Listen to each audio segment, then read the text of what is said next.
بسم اللہ الرحمن الرحیم۔ سورۃ القدر میں اللہ تعالیٰ فرما رہا ہے کہ ہم نے قرآن کو شب قدر میں نازل کیا، جبکہ سورہ بقرہ میں اللہ تعالیٰ نے ارشاد فرمایا جس کا مفہوم ہے رمضان وہ مہینہ ہے جس میں قرآن نازل کیا گیا۔ اس سے معلوم ہوا کہ وہ رات جس میں پہلی مرتبہ خدا کا فرشتہ غار حرا میں نبی کریم صلی اللہ علیہ وآلہ وسلم کے پاس وحی لے کر آیا تھا، وہ ماہ رمضان کی ایک رات ہی تھی۔ اس رات کو یہاں شب قدر کہا گیا ہے اور سورہ دخان میں اسی کو مبارک رات فرمایا گیا ہے۔ سورہ دخان میں اللہ فرماتا ہے ہم نے اسے ایک برکت والی رات میں نازل کیا۔ اس رات میں قرآن نازل کرنے کے دو مطلب ہو سکتے ہیں۔ ایک یہ کہ اس رات پورا قرآن حامل و وحی فرشتوں کے حوالے کر دیا گیا ہو، اور پھر واقعات اور حالات کے مطابق وقتاً فوقتاً 23 سال کے دوران جبرائیل علیہ السلام اللہ تعالیٰ کے حکم سے اس کی آیات اور صورتیں رسول اللہ صلی اللہ علیہ وسلم پر نازل کرتے رہے۔ دوسرا مطلب یہ ہے کہ قرآن کے نزول کی ابتدا اس رات سے ہوئی۔ بہرحال دونوں صورتوں میں بات ایک ہی رہتی ہے کہ رسول اللہ صلی اللہ علیہ وسلم پر قرآن کے نزول کا سلسلہ اسی رات کو شروع ہوا، اور یہی رات تھی جس میں سورہ الگ کی ابتدائی 5 آیات نازل کی گئیں۔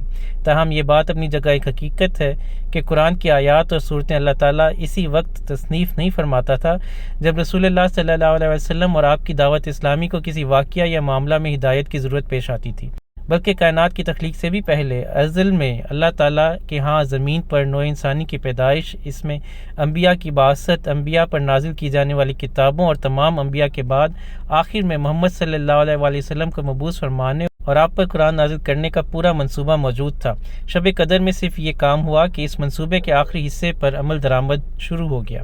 اس وقت اگر پورا قرآن حاملین وحی کے حوالے کر دیا گیا ہو تو کوئی قابل تعجب امر نہیں۔ قدر کے معنی بعض مفسرین نے تقدیر کے لیے ہیں، یعنی یہ وہ رات ہے جس میں اللہ تعالیٰ تقدیر کے فیصلے نافذ کرنے کے لیے فرشتوں کے سپرد کر دیتا ہے۔ اس کی تائید سورہ دخان کی آیت کرتی ہے جس میں اللہ نے فرمایا اس رات میں ہر معاملے کا حکیمانہ فیصلہ صادر کر دیا جاتا ہے۔ اس کے علاوہ قدر کے معنی عظمت و شرف کے ہیں، یعنی وہ بڑی عظمت والی رات ہے۔ اس معنی کی تائید اسی صورت کے ان الفاظ سے ہوتی ہے کہ شب قدر 1000 مہینوں سے زیادہ بہتر ہے۔ اب رہا یہ سوال کہ یہ کون سی رات تھی، تو اس میں اختلاف پایا جاتا ہے، لیکن علماء کی بڑی اکثریت یہ رائے رکھتی ہے کہ رمضان کی آخری 10 تاریخوں میں سے کوئی ایک طاق رات شب قدر ہے، اور ان میں سے زیادہ تر لوگوں کی رائے یہ ہے کہ وہ 27ویں رات ہے۔ اس معاملے میں جو معتبر احادیث منقول ہوئی ہیں ان میں حضرت ابو ہریرہ رضی اللہ عنہ سے روایت ہے کہ رسول اللہ صلی اللہ علیہ وسلم نے لیلۃ القدر کے بارے میں فرمایا وہ 27ویں یا 29ویں رات ہے۔ دوسری روایت میں حضرت ابو ہریرہ رضی اللہ عنہ سے یہ روایت ہے کہ وہ رمضان کی آخری رات ہے۔ حضرت ابی بن کعب سے روایت ہے کہ انہوں نے حلفاً کہا اور استثناء نہ کیا کہ وہ 27ویں رات ہے۔ حضرت ابو ذر سے اس کے بارے میں دریافت کیا گیا تو انہوں نے کہا کہ حضرت عمر، حضرت حذیفہ اور اصحاب رسول اللہ صلی اللہ علیہ وسلم میں سے بہت سے لوگ کو اس میں کوئی شک نہ تھا کہ وہ رمضان کی 27ویں رات ہے۔ حضرت عبادہ بن صامت رضی اللہ تعالیٰ عنہ کی روایت ہے کہ رسول اللہ صلی اللہ علیہ وسلم نے فرمایا کہ شب قدر رمضان کی آخری 10 راتوں میں سے طاق رات ہے، 21ویں یا 23ویں یا 25ویں یا 27ویں یا 29ویں یا آخری۔ حضرت عبداللہ بن عباس کہتے ہیں رسول اللہ صلی اللہ علیہ وسلم نے فرمایا اسے رمضان کی آخری 10 راتوں میں تلاش کرو جبکہ مہینہ ختم ہونے میں 9 دن باقی ہوں، یا 7 دن باقی ہوں، یا 5 دن باقی ہوں۔ اکثر اہل علم نے اس کا مطلب یہ لیا ہے کہ حضور صلی اللہ علیہ وسلم کی مراد طاق راتوں سے تھی۔ حضرت ابو بکر رضی اللہ عنہ سے روایت ہے کہ 9 دن باقی ہوں، یا 7 دن باقی ہوں، یا 5 دن باقی ہوں، یا 3 دن باقی ہوں، یا آخری رات۔ مراد یہ تھی کہ ان تاریخوں میں لیلۃ القدر کو تلاش کرو۔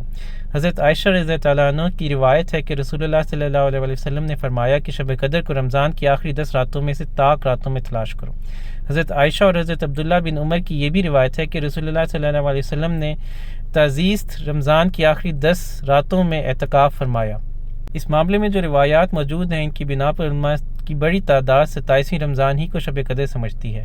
غالباً کسی رات کا تعین اللہ تعالیٰ اور اس کے رسول کی طرف سے اس لیے نہیں کیا گیا کہ شب قدر کی فضیلت سے فیض اٹھانے کے شوق میں لوگ زیادہ سے زیادہ راتیں عبادت میں گزاریں اور کسی ایک رات پر اکتفا نہ کریں۔ یہاں یہ سوال پیدا ہوتا ہے کہ جس وقت مکہ معظمہ میں رات ہوتی ہے اس وقت دنیا کے ایک بہت بڑے حصے میں دن ہوتا ہے، اس لیے ان علاقوں کے لوگ تو کبھی شب قدر کو پا ہی نہیں سکتے۔